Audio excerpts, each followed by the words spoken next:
આપ જોઈ રહ્યા છો સ્પાર્ક ટુડે ન્યૂઝ। કાલાવડ તાલુકાના મણવદ ખીજડીયા ગામની પ્રાથમિક શાળામાં મધ્યાહન ભોજન લીધા બાદ બાળકોને ફૂડ પોઈઝનિંગની અસર જોવા મળી છે।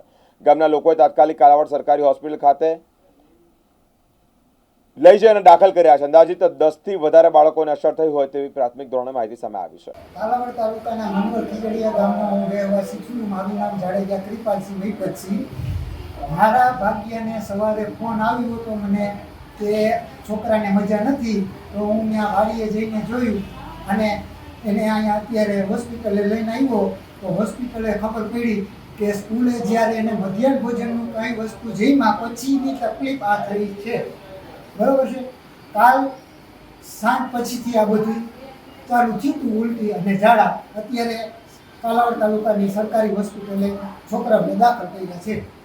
મધ્યાહન ભોજનમાં શું ખવડાવવામાં આવ્યું હતું? મધ્યાહન ભોજનમાં છોકરા એવું કહે છે કે રસ, પૂરી અને બટેટાનું શાક હતું જમવામાં। કેટલા છોકરાઓને અસર થઈ છે? 10 છોકરાને, ઓછામાં ઓછી 10 છોકરાને અત્યારે અહીંયા દાખલ કર્યા છે। હજી બીજા છોકરાને સારું છે, એ બધા વાડીએ છે। સ્કૂલ તરફથી કોઈ અહીંયા આવ્યું હતું તપાસ કરવા માટે કે નથી? સ્કૂલ તરફથી કોઈ આવ્યું નથી।